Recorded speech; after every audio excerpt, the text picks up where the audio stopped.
Hello, welcome to day 2 of the adventures of young CGB, our series focused on beginners in doing no pay to wins, just free to plays, absolutely no money put into the game. And let's get into it. So we left off yesterday in the middle of a kill 25 of the opponent's creature's 750 gold quest. That's exciting. We have a quest today that's to cast 20 blue or green spells. Yesterday I said to always re-roll a 500 at the chance of getting a 750 once a day, so we're going to take that chance. And we got 20 black or red spells for 500 gold. So you can't go lower than 500, so you can't miss out with a re-roll, but you can go up to 750. That's why we try. Today we're going to get to work on Kicking and Screaming, the deck that we were given after winning our first so many games. And this is one of the decks handed out after you complete sort of a quest. And the quests are down here, just to backtrack a second, here in the corner. When you do so many things. It appears once a week, and it looks like a brown treasure chest thing. You can see it in my last video. These are quests to get packs. But it often appears down here that you can get a deck by doing certain things. So the first deck you're given is Kicking and Screaming. We're going to spend some time in the deck editor today and show not only how I make decks or how I look at decks, but also just how to get around the editor, because it is weird. So first of all, up here you have your colors of magic, and you select the colors that your deck's going to be. Most decks are 2 colors, 1 or 2 colors. The decks we've built so far for this starter account are 1 color, with a tiny black splash in that red-black deck we built. Today we're going to work a 2-color deck, so we're going to keep red and green highlighted. What's this third thing? Colorless.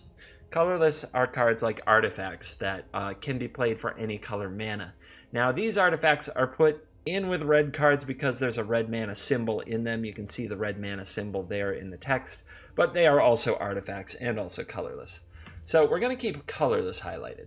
Now, when we get into crafting, I'll show you some of like the stuff you can do here with filters, but you can select to show unowned cards, and that's the best way to find cards you may want to craft. Once you can see the unowned cards, you can use these wild cards to add them to your collection. If I wanted a Bloodlust Insider, I would click on this and it would say, do you want to redeem a wild card? I'd hit confirm. I don't want a Bloodlust Insider. We're not going to craft right now. My plan is to wait until Thursday or Friday and then go through and craft with all the gold and all the wild cards we've earned for the date. We'll buy some packs, we'll open some packs, we'll figure out how many wild cards we have, and then we'll go through upgrading our favorite deck. Today, I'm just going to work on revising the red-green kicker deck. Now, I am grateful that these decks exist, and it is really cool to give you a theme deck, something that you can play right out of the box that has a theme. However, the very kind people in Wizards who are designing this, they don't always design it as well as they could. So what we're going to go do is going to go through the red and green cards looking for cards that might be upgrades here. We're not going to do crafting today, but we're going to try to find a few things. So this deck is built around Kicker, which features 2 of the strengths of the red-green, like the strengths of the red-green decks. Green has very big creatures like Grund, the Lonely King, and Hungering Hydra, but it also has small creatures that produce mana to let you play those big creatures faster, like Llanowar Elves. These are the good things that you want in green. Really big creatures, and really small creatures that let you play big things faster. Elfhame Druid, Llanowar Elves. What red has that's very good is cheap, quote-unquote, burn or removal that lets you kill small creatures or damage players. Cards like Lightning Strike, cards like Shivan Fire and Fight with Fire. These are good red cards for cheap.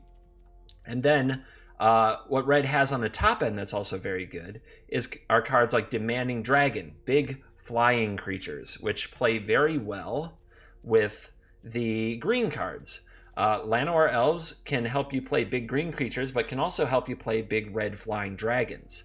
And the fireball type effects like Banefire, where you put in X much mana, all the mana you can, and Walking Ballista, they are a lot better later in the game with more mana. They play very well with cards like Llanowar Elves. So the red and green are 2 colors that go together, and they're friendly colors for a reason. So it's very nice. Let's go through, and I'm going to add this is how I work on decks. I go through and I try to add the cards that I think would be good upgrades for the deck. Shivan Fire is very similar to Shock. Each are better in their own way. Shock can hit players and planeswalkers. It says any target, but Shivan Fire can only hit creatures. And there are times when you don't play against creatures where Shivan Fire really isn't very useful because of that. So we may want to replace it with Shock, or at least some number of Shock. So we're going to think about that. I'm going to add these Shocks to the deck, and we're going to come back. We're going to think about it. We're just going to throw in the things we like, and then work on pairing it down. Harness Lightning is another good early removal spell, but it requires energy. Right now we're not using much of an energy theme, so I'm going to leave it alone. Kari Zev is a very good early red creature to put pressure on the opponent. I don't know if that's what this deck is about, but we'll find out. You see we have 4 Lightning Strikes. We got 1 from opening packs. The others were gifted to us. I'm going to put in all of those right now. It's a wonderful card. You should get used to using it. 3 damage to any target is excellent. Compare it to Shivan Fire. Shivan Fire is only 1 mana, but only does 2 damage to a creature. Whereas you kick it for 4 and spend a total of 5 mana, you can do 4 damage to a creature instead. 3 to 4 is not a huge difference, whereas for 2 mana we could Lightning Strike anything. For 5 mana we could Shivan Fire only a creature.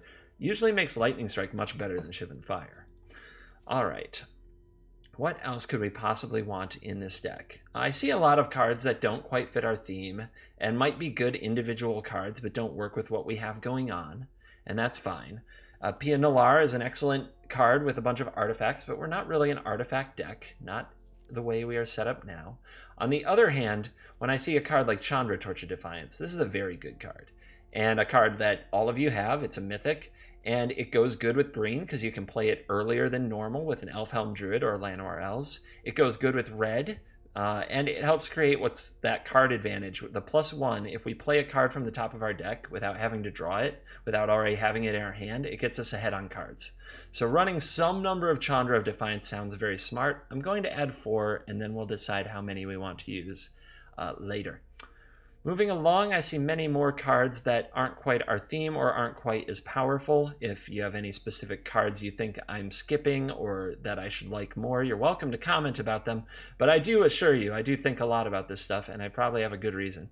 We have found a second Demanding Dragon, which is an excellent card that I'm going to add to the deck. If you can't build these exact decks, hopefully watching some of this deck building process will help you understand why I play what I play, and you can make some adjustments. You definitely don't need my permission to adjust the deck if you say don't have a second Demanding Dragon. It is totally fine. Remove it. Find something else very similar, like another large flying creature or just another 5-mana strong creature, and put it in the deck instead. Burning Sun's Avatar is another very large, excellent card that I think we all get one of so we can run. Chandra, this is a Planeswalker, but it's not a very good one, not compared to the other Chandra. So I'm going to stick to my other Chandra. Combustible Gearhulk is a very fun large creature. It is fun. I don't think it'll make the cut, but I'm going to add it just for now. And the Dragon Queen is very thematic if we want to play with a lot of dragons. One of the best ways to protect a very large creature so it doesn't just die, if you're a new player, you've had this experience a lot, your new creature comes out and then it dies. How sad. Blossoming Defense can prevent that. It gives the creature hexproof, which means it can't be targeted, and you can do that in response to the spell or effect that would kill it, meaning that the opponent wasted that spell. So I definitely feel like Blossoming Defense will make it in any deck with really large creatures that we want to protect. If you played my mono green starter deck, you've already seen this card at work. We've opened a 4th Llanowar Elves. I'm confident we'll use it. It is really just one of the best cards that you can have at common. As far as other cards that we could use, there's Druid of the Cowl, but I don't know how much we'll use it. Elfhame Druid looks a lot better in this deck.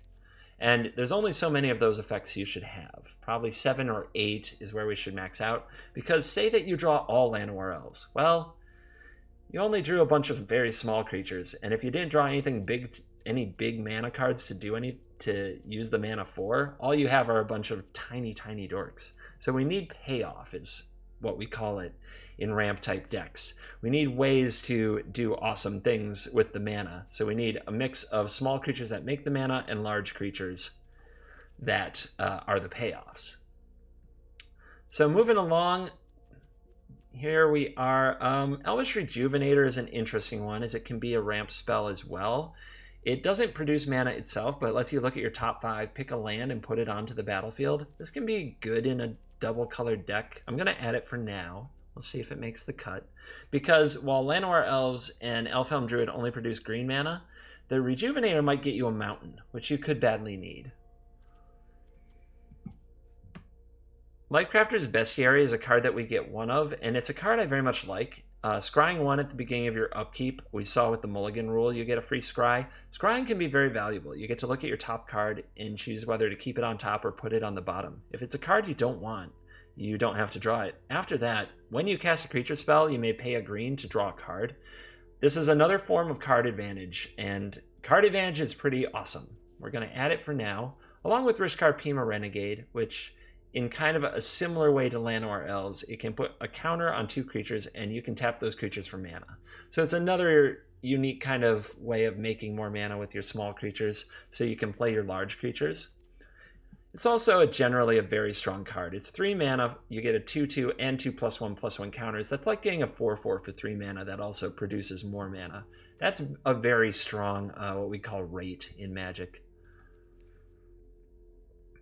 Now, one feature of these types of decks is usually when you get into this range of like 3 cost, 4 cost, we're just skipping over those and trying to go to the even more expensive cards. Gigantosaurus is huge, but it's all green, and we have red mana in this deck. You really only want to play this in either a deck that's 100% green or like 98% green with only a few red or black cards. You don't want to play this in a deck that's kind of split between red and green like we are. So we'll leave you out, even though you're huge. And we'll play Nissa Vital Force. It's an excellent Planeswalker.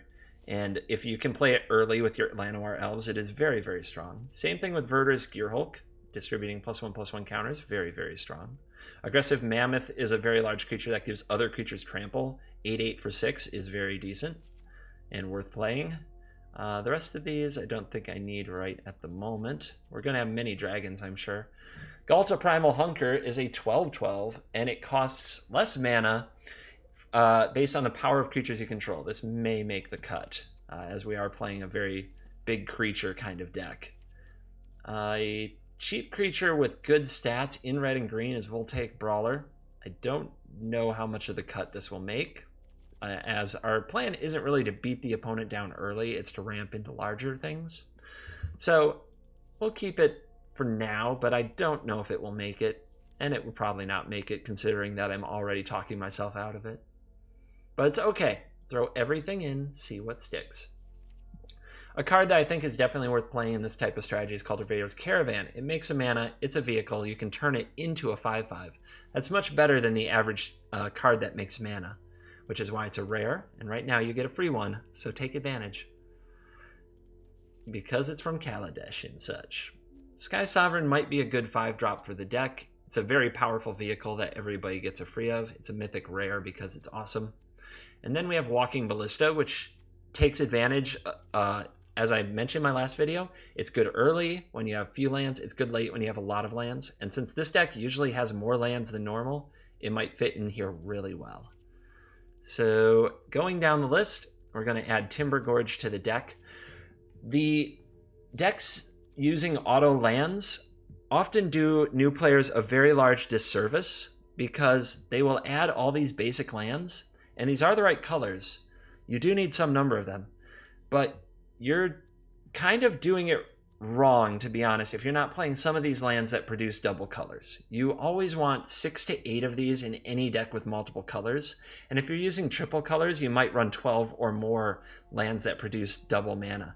Now, the rare version, Rootbound Crag, is much better than the Timberland Gorge. Entering the battlefield tapped is a big drawback. It means you can't use it the turn you draw it, but it's still better to be able to cast your spells by making the correct mana than not at all, because these are much better than, say, just Forests and Mountains, because if you only draw Forests, you can't cast any of your red cards. If you only draw Mountains, you can't cast any of your green cards. These let you do both more consistently, and they should be added to your deck. I don't understand why the pre-made decks don't come with these already added. It's kind of a shame that I have to teach you guys this, because it should just, it really, if Wizards is looking out for new players, it should be done for them. Another land we have in here for a utility land is Memorial to Unity, which can help you find a creature. We will keep it in for now. I'm not a huge fan of this card. I don't like paying 3 mana and giving up a land to find a big creature. But sometimes when you flood out, I can see the appeal. I think it would be better just to make a better mana ratio. Like, instead of the Memorial to Unity, maybe we play another big creature and manage our mana ratio better. But I'll leave it for right now because we don't have many utility lands, and we are lacking several of the rare lands like Rootbound Crag, and Sheltered Thicket, I believe, is the other one that makes red and green mana. So we'll leave this for now. Now, what we want to do is get to about 24 land typically, but we have all these cards that are going to make mana, so I'm going to leave it at 23 for now because I plan to run all these Llanowar Elves and Druids. We'll see how it goes. All right. Now it is time to trim.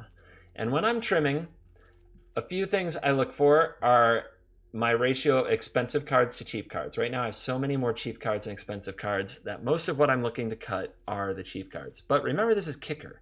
We do have some flexibility. Cards like Untamed Kavu, you can play for 2 mana and they're okay. You can play for 5 mana and they're very good.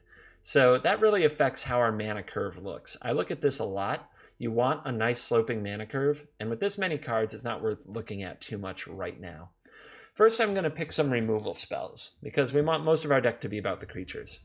The removal spells I want most are Lightning Strike and Fight with Fire. Fight with Fire is kicker and can do a ton of damage later in the game. It does 5 for 3, but it can do 10 if you are willing to pay, 5, 6, 7, 8, 9. And that's very, very good. So we don't want to use too many removal spells in a deck like this. We want to be proactive. So especially if we're going to end up with Walking Ballista and Chandra, Torch of Defiance, both of those can work like removal spells. So I can cut a lot of these small ones. So I'm going to remove the Shivan Fires and the Shocks. Bloodstone Goblin is a card that does have synergy with your kicker cards, but it's honestly just not very good. It's when you play it as just a 2/2, if you're not kicking anything, it has a hard time surviving and doing damage. I would rather play a mana creature so that I can play bigger threats quicker and take more advantage of what red and green decks do. I'm also going to remove the Gitu Chronicler. While it's very nice to be able to kick it expensively and get things back, if I'm going to spend 6 mana, I would rather play a big monster. I think that that's more in line with what red and green decks need to do. Since I'm not as worried about early aggression, I'm going to also remove Kari Zev from this deck. And these are the kind of cards I want. I'm going to remove the Voltaic Brawlers. I talked about why. We're not an early aggressive deck. We want to produce mana early and play big threats later. So right now what we have to produce mana early: 4 Llanowar Elves, 2 Druids of the Cowl, 3 Elfhame Druids. I'm going to leave those for now. And 2 Untamed Kavus have kickers, so this might make the cut. Now, I don't believe I need Elvish Rejuvenator after looking at the situation, or Grow with the Ashes. While I like making more mana, I want to do it for 1 mana and 2 mana, and then starting on turn 4, I want to play cards like Chandra to get me the rest of the way. The Lifecrafter's Bestiary still might turn out okay. I'm going to leave it for now, along with Rishkar, who I think fits in very well. A Thrashing Brontodon is a good little addition to deal with artifacts and enchantments. And I don't have another way to deal with those pesky cards at this moment, so I'm going to leave it for the time being. The Disciples are, again, 3 mana. These are interesting cards. They do fit the theme, but I don't think they do enough when they come into play, compared to like a Rishkar, which adds 2+1/+1 counters and has a much bigger effect. This card is simply going to die a good amount of time and leave you sad. Fire Fletcher is another card that works well with the kicker theme, but is not really on par with where we're going. I want to play ramp creatures early, big creatures late. This is a middle ground creature, so I have to remove it. I still think that the Caravan is a good idea to have around, as it can help play the big creatures and be a big creature itself. I think it fits in well. I love the Chandras. I'm not quite ready to cut those yet. Gizik is okay. I'm going to leave it for the time being. Two-Headed Giant, though, doesn't really fit our themes, and while a fun card isn't quite what I'm going for, the Bladewing and the Territorial Allosaurus are some of the better kicker cards, so I'm going to leave those. The Grand Warlord is an interesting ramp card, and I've seen it do some good things, so I'm going to hang out with it for the time being. Alright, so we still have 13 cards to cut, so it's going to get a little tougher. I'm going to try to keep dragons, and yeah, I'm going to really try to focus on flying dragons on the top end since they're hard to block, and just a few other like high-powered cards. So I'm going to remove the Gearhulk. I'm going to kill some people's favorite cards here. I'm sorry. I'm going to remove the Avatar. I think I have to remove Grun. It can be a 2020, but I don't think we'll need it in this deck. I think I still like the Galta, but this may be the wrong deck for it since we're using small creatures to ramp. Our medium creature, if it doesn't survive, we may just be unable to cast Galta, so I'm going to remove it. Hungering Hydra is interesting. Similar to Walking Ballista, you can play it early or late.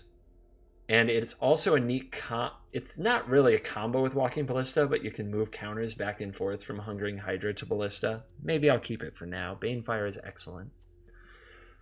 Let's see.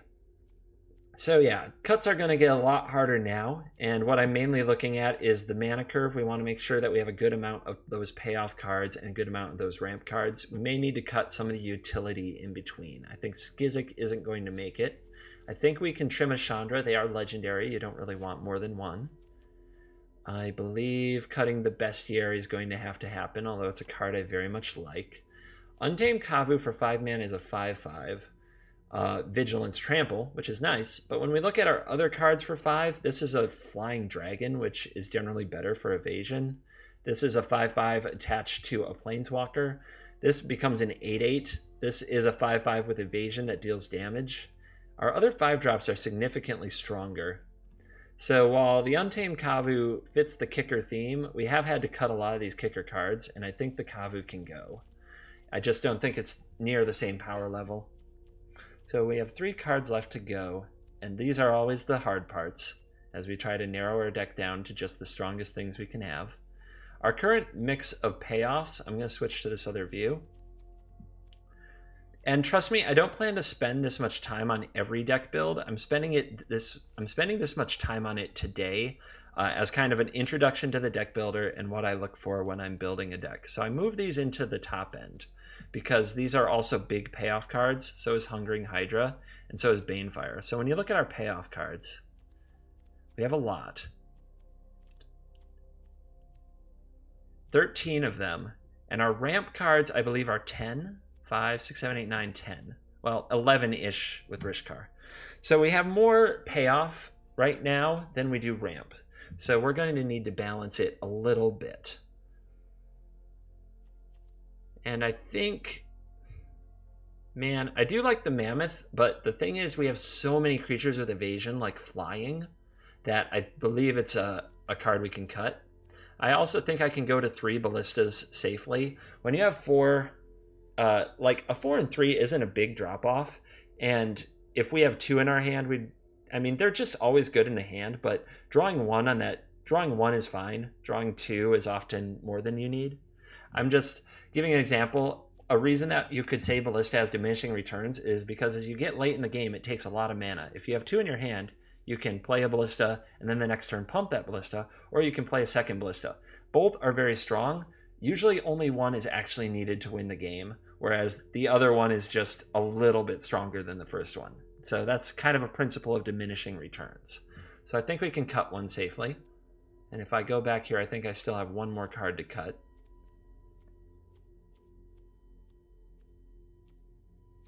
I do want to keep my Dragon Queen, even though we don't have as many dragons as I would like. It's a card I very much like in the deck. Same thing with Hungering Hydra, are both cards I've wanted to try out, and I think this could be a good place to play them. So I'm really hanging on to them, but if I'm being honest, it's probably one of those 2. So I'm going to cut the Hungering Hydra because I feel like Walking Ballista is a version of it that's a little bit better. And now that we can't give it Trample with the Mammoth and our other cards have evasion, I think it's the right thing to pull. So I'm going to take another look at the mana base. We still have 23 lands. We have 9 forests. I actually am going to cut the Memorial to Unity because I really want to play these Llanowar Elves on turn 1, or I always want to have a Blossoming Defense available, and a tap land makes that harder. So now we have 10 ways to play it on turn 1. We also have 8 mountains, so 13 total red sources. It might be difficult to cast some of our red cards as quickly as we want to, like Chandra. So I do feel like I need another mountain. I'm going to look at my lands one more time. Maybe there's a way to do both. Aether Hub is sort of a way to do both. The Spire, we don't have enough artifacts to really use. So I feel like it's probably wise to get an Aether Hub in and replace a forest and a mountain to try to just balance out our sources a little. Even though we don't have another way to make energy, this could be crucial because sometimes you just need that second red source to play Chandra early. So you play a turn 1 Llanowar Elves and then you're like, I need to play a turn 3 Chandra instead of a turn 4 Chandra. I need another red source. Aether Hub can do that. We're going to give that a shot. Remember, we also have Caravan. We also have Grand Warlord Radha. They can help out too. All right. So this is the upgraded kicker. A lot of the pure kicker theme has been taken out, but we've retained, I think, the strongest parts of red and green. I hope building the deck was entertaining for you. Please let me know in comments what you think. And now we're going to go play it.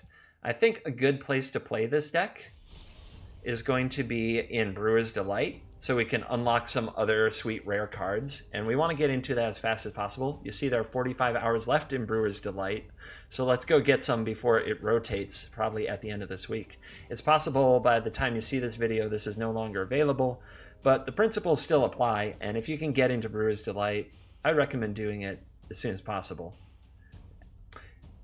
Actually, let me think about this. With only 44 hours left, it's not going to be as applicable to most of you if you're not able to get into it if you watch this, say, even a week from now. Because you won't be able to access the cards that then I'm going to build around. So instead, I'm going to go try a quick constructed and see how we do with this deck. I don't have the gems, but we'll put in the gold. And we'll get in there. I don't recommend playing quick constructed with the decks that Wizards hand to you. I highly recommend updating them and upgrading them. I am confident you can be reasonably competitive. We'll see how it goes today. I've had a lot of people who are impressed that I was able to 7-1 my first quick constructed. You're not going to win all of them. I can promise you that. Even with really good decks, you don't win all of them. I've also received like some feels bad reports from people who weren't able to replicate the results on their first try. I do think it's still better to play quick constructed. I think the rewards are worth it. And I think it just makes more sense. God, this is a tough hand. So if we keep this hand, what we're saying is that we can draw another land in our first draw or two. But we don't just need to draw one more land. We need to draw at least 2 more in the top 3 to play these on time. I think this is an ambitious hand, and I'm going to mulligan it. And I think that's a disciplined mulligan. And I think the hand we got back is just fine. I don't need a second fight with fire, however, so I'm going to put that to the bottom.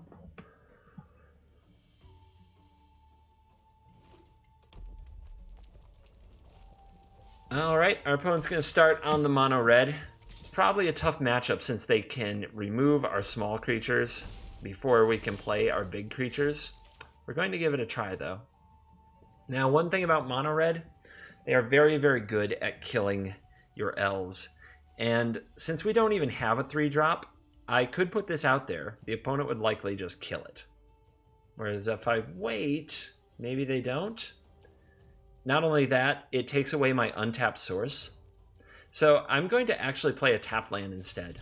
This is a little more advanced, and it's certainly arguable that playing the Llanowar Elves first is a good idea.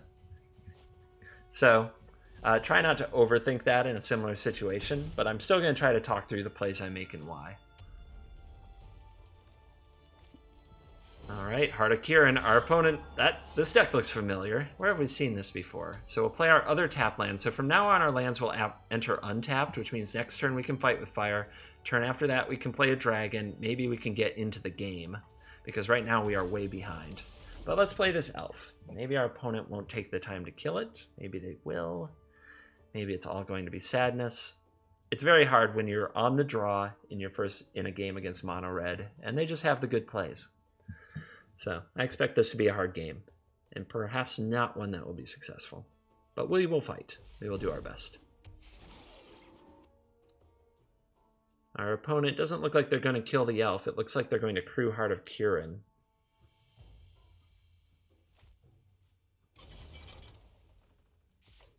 Will they attack with the Bomat Courier? I wonder. They will. So this is tough, because I do really want to play one of these cards next turn, but I'm going to take this block. I'm going to protect my life total and get the Bomat Courier off the table before it becomes a big problem. It's not really something I want to do, because it means I can't play these as early as I want to. But it does mean that we can use Fight with Fire here on Scrap Heap Scrounger. Our opponent just gets it back, though, so that's not a very good play. But at least they can't attack us with the Scrap Heap Scrounger. Yeah, I feel like we have to do it, which is unfortunate. But I can't take the damage. Even though our opponent will just get the Scrap Heap back and crew the heart again, at least we'll take 4 instead of 7. We'd take 7 if our opponent played any other creature to crew the heart. And you just see the power of the red deck, having great plays on every turn. This is why we ran it in our first Quick Constructed. Let's do this! Yup, you're going down. And Chandra, 2 damage to us, and crewing Heart of Kirin. Very brutal. Although we had plenty of plays, we just never really got a chance in this game. Thrashing Brontodon at least can remove the heart, which is a start. It is the start of something, and you see why Thrashing Brontodon's an important card in this meta, because many decks play artifacts, Heart of Kirin certainly being one of those. This end turn button means that you pass priority to your opponent unless they do something. It prevents you from having to click often, so if you don't want to play anything else this turn unless your opponent does something, you can hit the end of turn button, save yourself some clicks. Oh, today's my However, lucky day. I'm not going to use that during my opponent's turn, because I very much want to use this Brontodon if they try it, if they do just about anything on this Heart of Kirin, so I have to watch for the right timing. So they're going to bring back the Scrounger, that's fine. They're going to crew the heart, that's fine.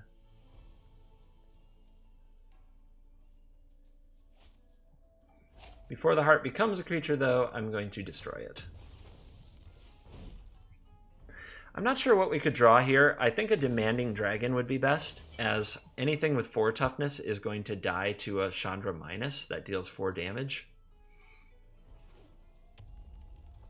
At least a Demanding Dragon would make our opponent make a tough choice.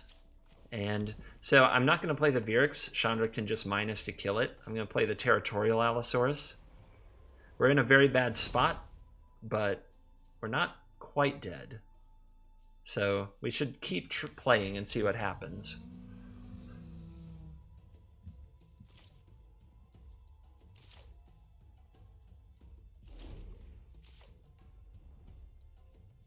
Let's see what our opponent has. I will concede to something like an Unlicensed Disintegration, as it means the game is at an end.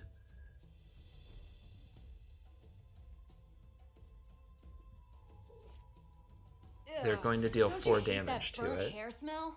Okay. Chain Whirler. That is absolutely gross.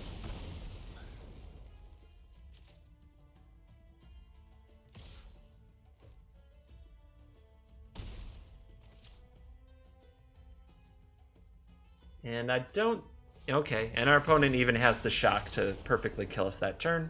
They had an excellent draw. There's not a lot you can do. Which is why I recommend playing those red decks. They're very, very strong. But let's try again.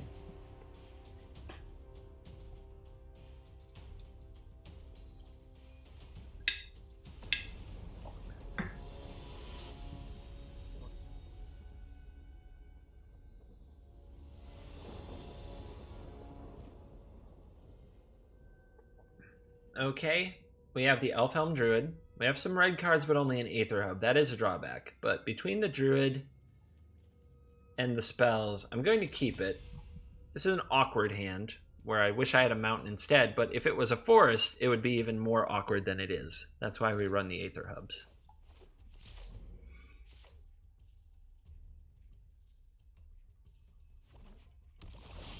Alright, Chandra off the top. We'll play the hub.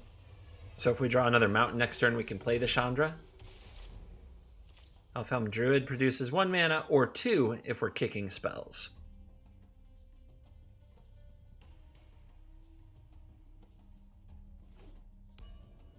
black and white so far for the opponent.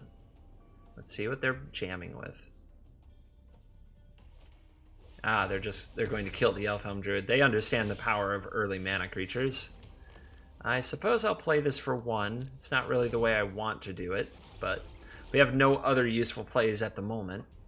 Holding up mana to Lightning Strike doesn't seem good to me. What I most want to do is play this Chandra if I draw another red source.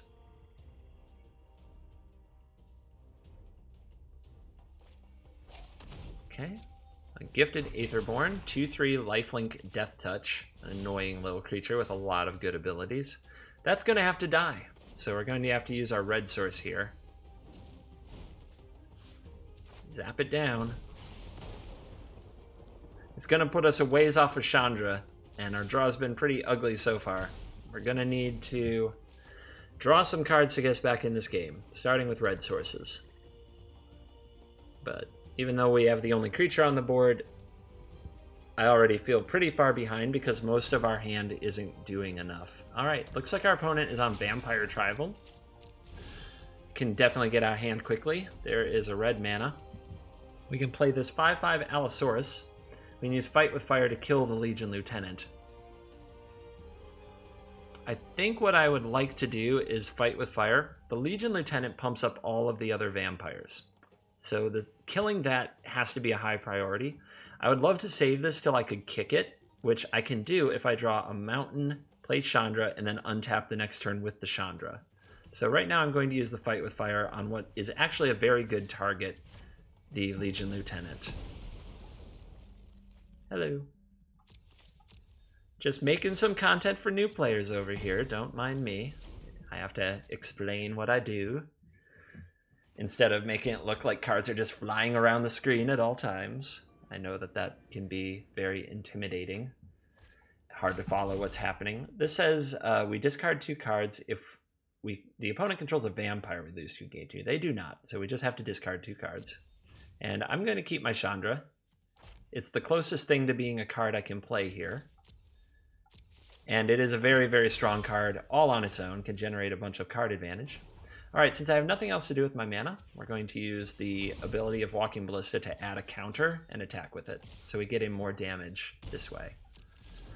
And this is another reason Walking Ballista is great. When you have nothing else to do, you can put any color mana and use it to make your Walking Ballista better so that your turns are more productive. Every turn that you do absolutely nothing, as in you don't counter a spell, you don't add a creature to the board, you do absolutely nothing, is a turn that is pretty much wasted. So having a place to put your mana is very important. This is a complicated little number. Reveal the top 3 cards of your library. For each of those cards, you may put it into your hand unless I pay 3 life. So I can pay 3 life to keep my opponent from having these cards. So let's look at these cards. This I don't want my opponent to have. This is a very big creature, and it flies. I can let my opponent have the land and pay for these. So, decline, but I will pay 3 life to get rid of this because it's a 4/4. If it hit me once, it's worth it to get rid of it. So take action. And this is just a very annoying card, Gonti, which makes it can take one of your cards. It's another unique way of card advantage. What it could do is, say, take a dragon from our deck and then attack us with it, which would be very annoying. Well, there's another red source. Hallelujah. Let's play our Chandra, Torch of Defiance. I'm going to tick Chandra down right away. I know. I am hot, aren't I? To destroy the Legion Lieutenant. It is a priority. It is a priority target, so we want to make sure it dies. And we're going to attack with Walking Ballista. Now, next turn, we can use Chandra to make mana, if we get the chance to. And then we can kick Verix and have 2 dragons. 2 dragons, you say? 2 dragons. See, because there's the Verix, and they're kind of flying in the background. It's the other dragon.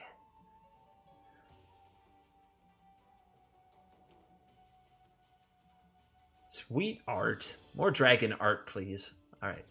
Opponent having a think. How do they deal with this Chandra? How do they deal with this Walking Ballista? Ajani, Adversary of Tyrants.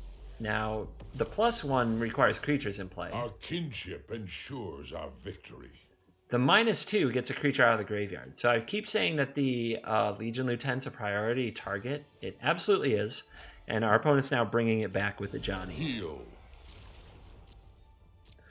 The thing we have going for us that's good is our opponent doesn't have many vampires on the board, but there are multiple cards that make multiple vampires. And if you have a Legion Lieutenant when you also make multiple vampires, it's very powerful.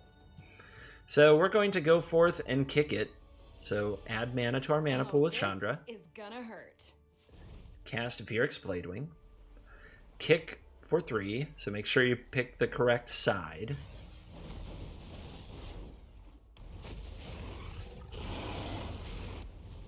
And now, we could have done that after combat, but I'm going to attack a Johnny. I'm going to offer my opponent a trade. If they would like to trade the Legion Lieutenant, if they make the block, then I think we'll kill the Ajani. If they do not make the block, they lose the Ajani anyway. All right, so they make the block. We can now kill Ajani, who is likely to die next turn to the dragons, or we can kill the Legion Lieutenant. And I think killing the Lieutenant is the smart play, as if that is a dedicated vampire deck, the Legion Lieutenant is the captain. He runs the show. And now the Ajani Plus is not very good, so the opponent may throw the Ajani away to get back a Legion Lieutenant anyway, and it's like we killed Ajani anyhow. As always, if you have questions about lines or ideas of how you would do things different, you're welcome to post those in comments or in Discord. There's a section for talking MTG, and there's a section for new player questions. Any questions you have, you can post in Discord and possibly get help. So here's a gifted Aetherborn. I think our opponent will plus the Ajani to put a counter on the Aetherborn and make it stronger. Then the pressure will be on us to find a solution to the Aetherborn so that we don't lose our Chandra. So I'm going to play out my land, and I'm going to plus the Chandra to reveal the top card. Hopefully it's something we can play. Easy. It's a Rishkar Peema Renegade. So we do want to cast this instead of doing damage with it. It's much more valuable on the battlefield.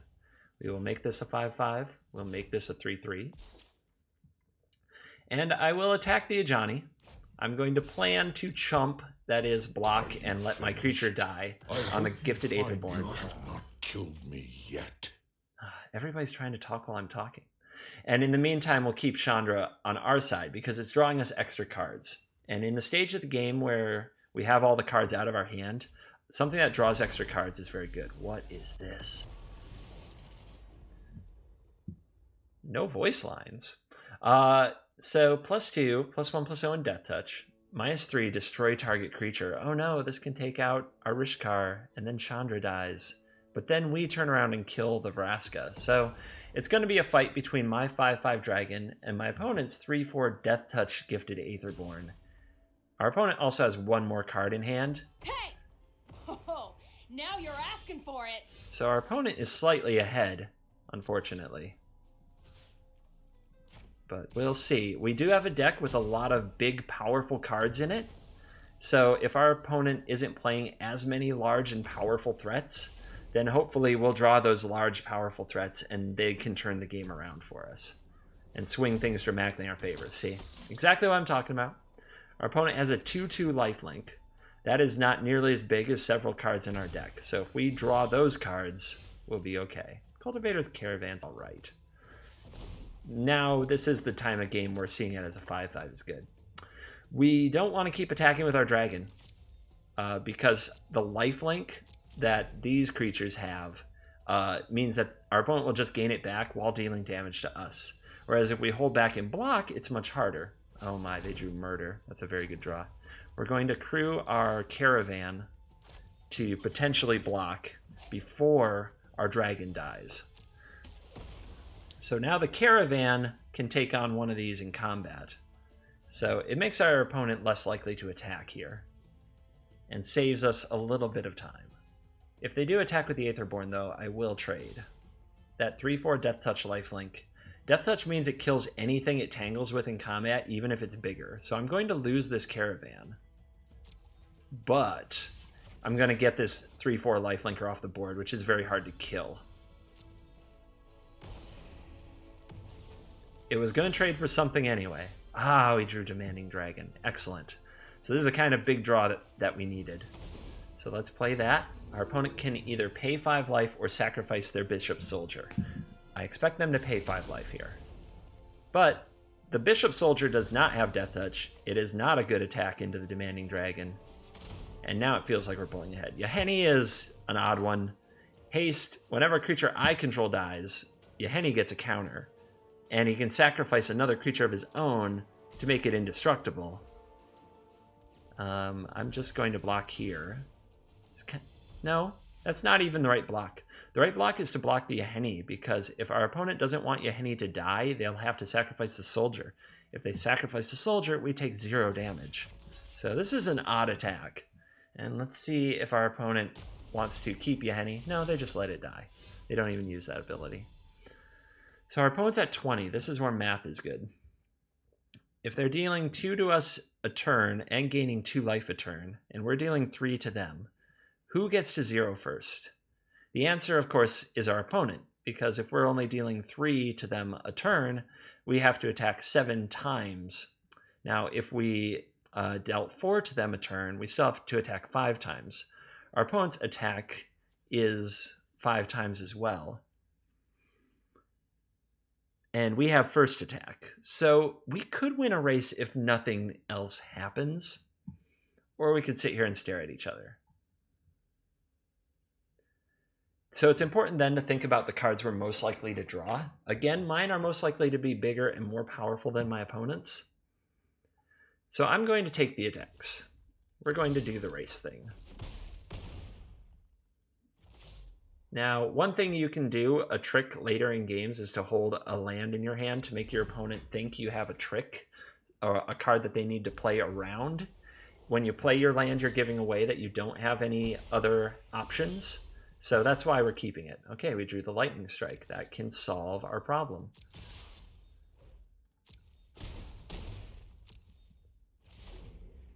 Opponent down to 10. It is a 2-turn clock if they don't gain more life after we kill this Bishop Soldier. But do they draw another Murder? They draw Vraska's Contempt, which is even better than Murder because they gain 2 life. All right, that is fine. There are no more decisions to make this turn, so with all relevant information being available, I'm going to play the Lightning Strike just to speed up the turn and give me less clicks. You don't usually need to play it in response like that, but when information is no longer available, you can go for it. All right, we still have a Llanowar Elf who's going to try to do all the work by itself. Go, little Llanowar. Another Bishop Soldier. We draw a Blossoming Defense. So this can trade for the Bishop Soldier. But if we attack, it looks like we have a trick. So we don't want to do that. The opponent with the Nice, they're feeling proud of themselves. Here they come. So we'll set up our blocker. And we will play Blossoming Defense. And that eats the Bishop Soldier. And we'll send in our Llanowar Elves. Now, I don't like holding multiple lands in my hand because I have cards like Banefire, and I may want that extra mana source when it shows up. Same with like Walking Ballista. We want them as big as possible. So I don't hold more than 1 land in a deck like this. I need to be able to draw, say, a Banefire, play my land for turn, and play Banefire. Oh my. That's a very big card. That's a very big card.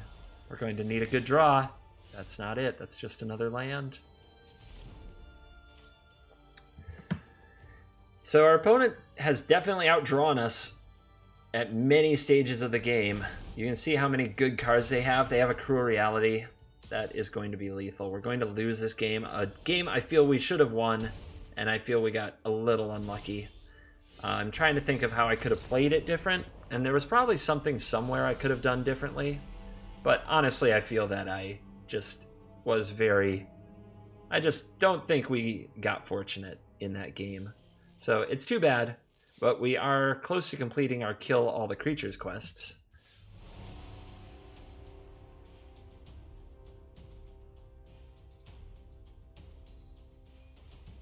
So let's try one more. Show you the other side of variance. It's important to keep your head straight when you get 2 losses early. You still want to get to those 4 wins. So we're going to hope that the luck turns around, gets on our side a little. And we'll play as best we can without thinking too hard about how things are going. So you saw the bronze rank come up, and you will continue to see ranks come up as we play the game. I will tell you something right now. Don't worry about the rank. Just imagine it means nothing. Because right now the ranking system that they're using, in my opinion, is so ridiculous that very good players can end up, like I've been classified into bronze. Very good players can end up bronze and silver. Very mediocre to downright bad players can end up in gold if they just spam the same deck over and over and over and over and over. But there's no reward. You don't get like a vault of wild cards when you rank up. You don't get anything. And honestly, being concerned about rank and who you're up against and letting it either intimidate you or think the game will be easy is a mistake. So I very strongly feel like even talking about this is a mistake right now. And so the only thing I want to say is please learn to ignore it. Do not care. Do not care about rank. That is my very strong advice. Not until the game introduces a ranking system that makes more sense, that's more representative of, well, anything, and comes with any kind of reward. God, this is a tough hand. Because if we draw a red source, it's very good. But if we do not, all that we do is play an Elfhame Druid, it dies, and things go very poorly.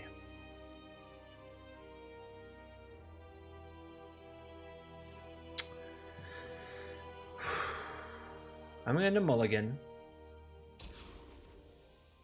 And this is significantly better, so we'll keep it. What I'm looking for on top of my deck here is some of those payoff cards. Another Lightning Strike. It's not a payoff card, and we already have one. We are at risk that we're against Control, Turbo Fog combo, something where Lightning Strike isn't a good card. So I'm going to bottom it, even though I would really want it against, like, red. Since I don't know right now what I'm up against, I think it's the safe route to bottom it.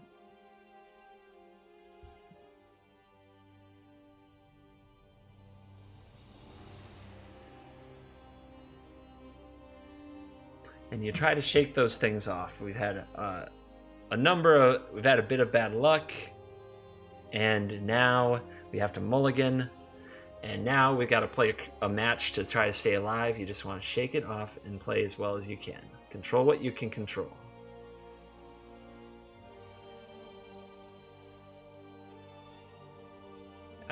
For example, our opponent may just not make a play, and we may get a freebie win when that timer starts running. And here it comes.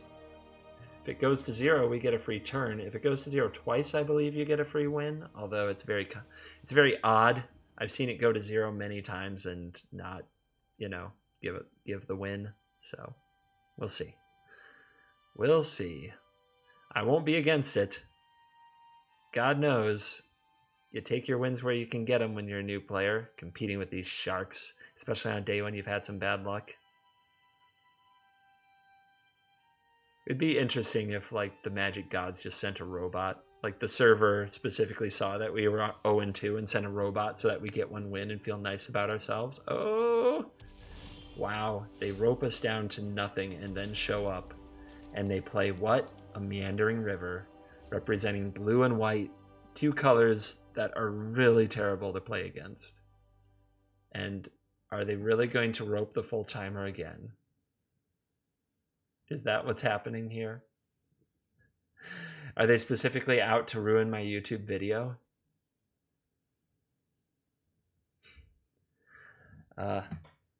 We will see. We will see.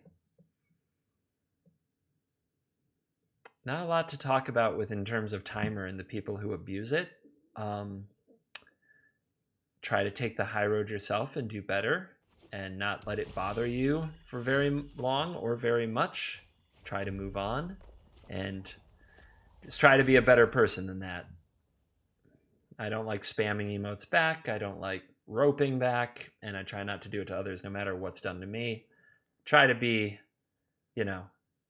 try to be the ideal arena citizen so other people will pick up on the example. And those people who want to be the edgelords and the jerks because they're on the internet, we can just hope that either A, they grow up and get over that, or B, something terrible happens to them in karma.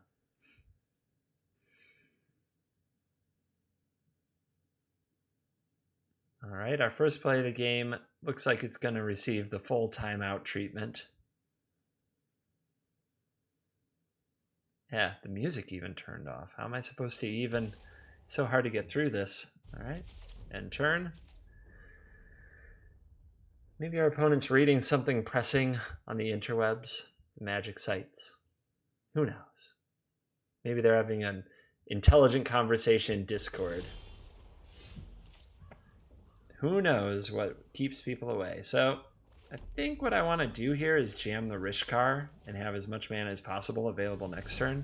It's very likely this will get countered anyway. Our opponent has shown Esper, which is probably counter magic. Yep, there it is. Well, they made up their minds quickly on that one. Shows that they're capable of thought.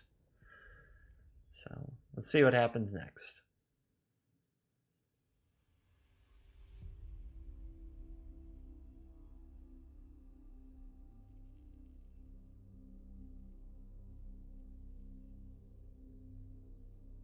Yep, the board has not changed.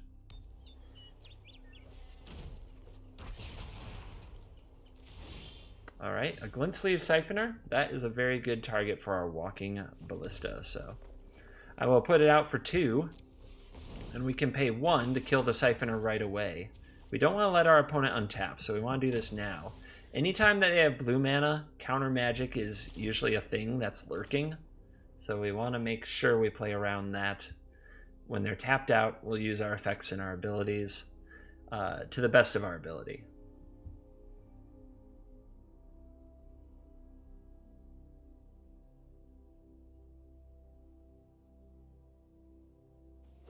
It's also nice to see our opponent play some creatures. They're clearly on a control deck, an Esper control deck, but it's not clear just what they run. Ah, the Scarab God. So looks like they have a mythic that's probably just better than anything we can do.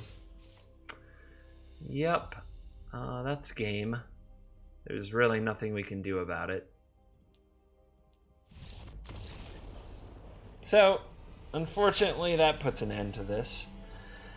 We weren't going to lose right away. We were going to lose slowly to somebody who's already abusing timer to annoy us. So I'm just going to leave that game right away. We do have 3 losses, but alas, 750 gold from our quest.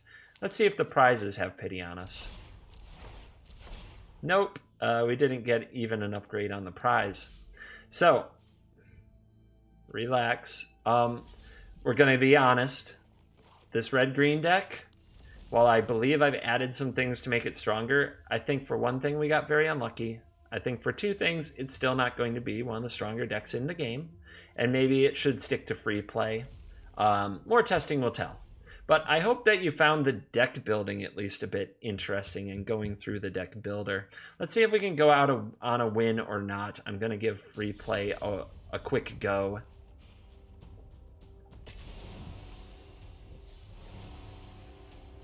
And we'll see if possibly we can get some luck back in our favor. I never like sending anybody out on a thorough beating. But I hope that you can see I don't go 7-1 all the time. When I do, it has to be a good deck played well with some good luck. That's what it takes. This is like a better hand than we've had all day. So I'm very excited to keep it. This is the first time I feel like I drew a good hand for this deck.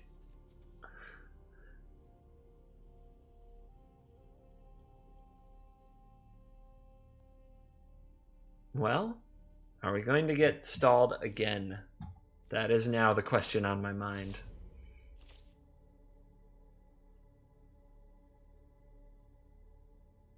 Our opponent's on the move. They play Inspiring Vantage, makes red or white mana. They pass the turn. Implies that they might have the card Shock, which could kill this Druid. If they do kill the Druid, I'm going to be grateful that I have a Cultivator's Caravan, although it lived. So perhaps they have Walking Ballista in their hand? always trying to read their hand. I should probably just stop that for a new player situation because it is a more advanced skill. You have to know a lot about the cards. But here it is. We get to play turn 3 Chandra on the play. Easily the best. What? My hair is on fire? The best It's things have gone playtime. yet. Now it is indeed playtime. So we'll immediately kill our opponent's threat. See if our opponent has an answer to the Chandra. They have a Danitha Capetian, so another knight. We'll play our land. We'll look at our board. I think I really want to make mana, but what to do with it? We don't have to make mana to play Nissa. We could plus instead. We also could play the Verdurous Gearhulk, which is a very, very excellent card as well. So I think I'm going to plus. But with the top card of my library. So we see a Druid of the Cowl. We could play that and also play a Cultivator's Caravan, and that would block the Danitha, and it would leave these cards in our hand and only make them stronger. I really like that, actually, but it's not as aggressive. However, you don't always have to be aggressive to be successful. So we'll play the Druid of the Cowl, and I'll play the Caravan. And it'll set up for really nice Verdurous Gearhulk, which can put counters on multiple things. Make lots of large bodies. Danitha will attack, but if the opponent can't remove the Druid, we have a block. I might have lost my Chandra there, but having a Nissa replace it made that line look a lot more appealing. A Sarah's Disciple is a flyer that gets +1/+1 for a historic card. And a Rigging Runner has first strike and +1/+1 if you raided, which our opponent did. They attacked. Alright. 1, 2, 3, 4, 5, 6, 7, 8, 9. Wow. We can do this right now. 1, 2, 3, 4, 5, 6, 7, 8, 9. We don't even have to use the Chandra to do it. That is so devastating. I'm very likely to use Fight with Fire for the full amount. I'm going to plus Chandra first. We might even hit a Fight with Fire off the top, so it's worth seeing what we do. But I'm not going to cast this card. I'm just going to go right to the face. All right. So, let's do this. Kicker. Kill you,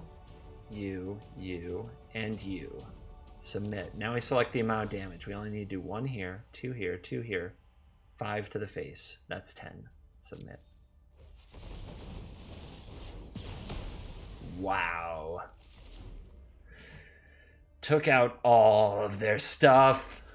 Now we are doing things. Oh, our opponent with a great follow-up. A great follow-up in the Dawnbringer. Makes me wish I'd saved that Fight with Fire, to be totally honest. Now we have to kill the Lyra, but we can. It just hurts to lose a Chandra this way. See ya. So much trash talk, Chandra. Lyra, a very powerful card that can win games on its own. Fortunately, able to fight through that here. Gonna make green mana here. We could play Gearhulk. Yeah, I think I like the Gearhulk and get him for 5. So we'll tap these 2 for mana. We won't tap Caravan. We'll play the Gearhulk.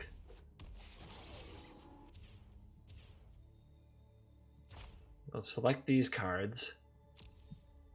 We'll pump these up a bit. Those numbers look great. We will crew our Gearhulk. Again, all this happening before combat. And then we'll go to combat and attack for 5. Our Gearhulk can attack the turn it comes into play because of summoning sickness, but it can crew a vehicle, so it can attack. Another Lyra, wow. I'm confident that a mistake I've made was not to make something 6 power so it could keep attacking through the Lyra. So we could play the Vital Force. And our opponent can go to 15, but we can attack with a 5/5, a 5/5, a 5/5. So Lyra would kill one, but our opponent would go down to 5. After that, they could attack back, go back to 10, but we still have 2 5/5s. So that could attack for lethal. So I'm going to show you what I mean. We're going to play the Vital Force. We're going to plus the Vital Force. The land shall conquer you. We're going to make this mountain a The land 5/5. fights for us. Now remember, you have to crew 3, but you can crew with multiple creatures. So we're going to pay our crew cost with the Druid and the other Druid. So now we have 3 5/5s. We're going to attack. One of them, because Lyra has first strike, it's going to deal its damage first. It's going to kill one of them. Our opponent is going to go to 15 because of first strike, but then they're going to go to 5 from the ones they do not block.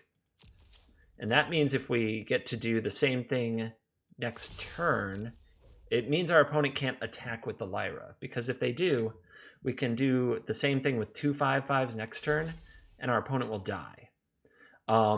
So that means Lyra can't attack our Nissa. Now, if Lyra stays on defense, it can protect our opponent and keep them from straight up dying with the same trick. Okay, our opponent gives it double strike. Wow, unbelievable. What a play. What a play. Oh man, we need a good draw step. That is good. It can block the Lyra.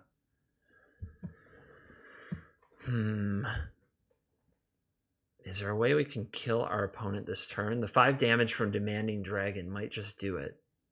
But what if... So we attack for 15. We can force our opponent to sacrifice... If they block with the Knight, we can force them to sacrifice the Lyra completely. Do we still have the mana left over for the dragon, though? No, we don't. It's very complicated. So, 2, 3, 4,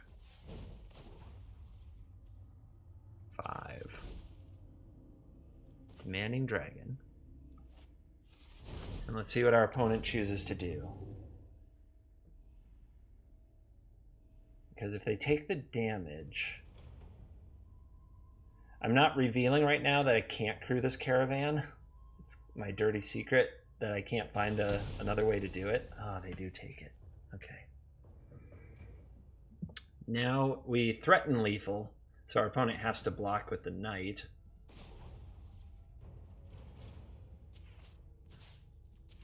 Be wary of the ground you walk on.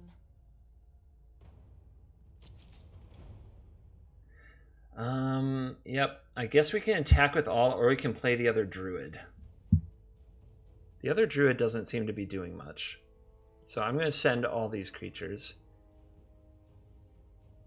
Ooh, I did it wrong. I could have crewed the Caravan and gotten in for lethal. I did it wrong. God. It's that kind of day, right? It's that kind of day. If I had crewed the Caravan and attacked with it, it would have been enough for lethal. Gotta shake it off and find a way to win anyway. It doesn't mean... hopefully it doesn't earn me unsubscribes. Oh, our opponent chooses to die anyway. Wow. So they block wrong. If they had blocked the 5/5, they would have survived on 3 life. Never punished.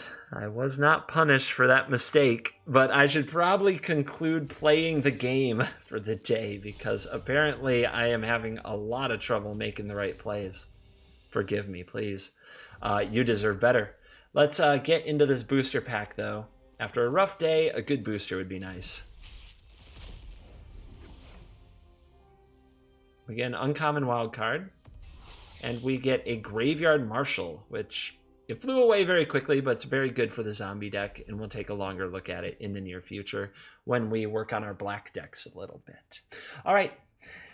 Whew. So today was an interesting day in the arena. I wish I'd played my last game better. I wish I'd had better luck in the first games, but those are going to be some of the days, and hopefully you found the deck building tutorial and a little bit of the tips and tricks useful. Thank you so much for watching. It is important if you're a new player that you get used to some of... there will be days like this. The good days are worth it. Stick with it. All right. Thank you so much for watching. check that Discord out. Check that Twitch channel out if you want to. And get in comments, let me know what you think. Where I messed up, you're welcome to tell me about it. And what you would do differently in the decks, that's awesome too. All right, I'll see you next time. Later.